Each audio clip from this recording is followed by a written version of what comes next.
ಅಷ್ಟೇ ಅಲ್ಲ, ನೀವು ಯಾಕೆ ಅನಂತ್ನಾಗು ವಯನ್ಕಿ ಅವರ ಪುಷ್ಯದಿಂದನೇ ಆಗಿರುವಂಥದ್ದು. ಇವನ್ ವಿಷ್ಣುವರ್ಧನ್ ಅವರು ಕೂಡ ವಿಷ್ಣುವರ್ಧನ್ ಅವರು ಅಷ್ಟೇ. ಆಮೇಲೆ ನೀವು ಭಾಳ ಜನ ಈ ಗಿರೀಶ್ ಕಾಸರವಳ್ಳಿ ಅವರ ಸಿನಿಮಾಗಳ ಹಿಂದೆ ಅವರೇ ಇದ್ದಾರೆ.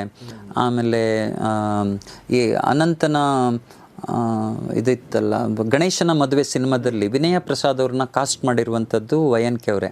ವಿನಯ ಪ್ರಸಾದ್ ಅವಾಗ ಸೈಕಲ್ ಹೊಡ್ಕೊಂಡು ಅವ್ರ ಮನೆ ಮುಂದೆ ಹೋಗಿ ಬರ್ತಿದ್ದಂತೆ, ಇವ್ರು ನೋಡಿರಿ ಇವ್ರನ್ನ ಕ್ಯಾರೆಕ್ಟ್ರಿಗೆ ಹಾಕ್ಬೋದು ಅಂತ ಅನಿಸಿತ್ತು. ಸೊ ಅವ್ರಿಗೆ ಹೇಳಿ ಅವ್ರನ್ನ ಕಾಸ್ಟಿಂಗ್ ಮಾಡಿದ್ದು ಅವರೇ ಇದೆ.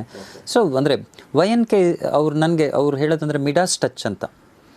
ಅವರು ಯಾರ್ಯಾರನ್ನು ಮುಟ್ಟಿದಾರೋ ಅವರೆಲ್ಲ ಗೋಲ್ಡನ್ ಇದನ್ನು ಪರ್ಸ್ನಾಲಿಟಿಯಾಗಿ ಇವಾಲ್ವ್ ಆಗಿದ್ದಾರೆ, including you. Of course yes I am so grateful to that.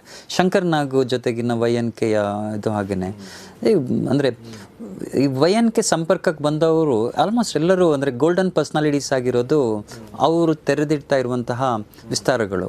ಹಾಗಾಗಿ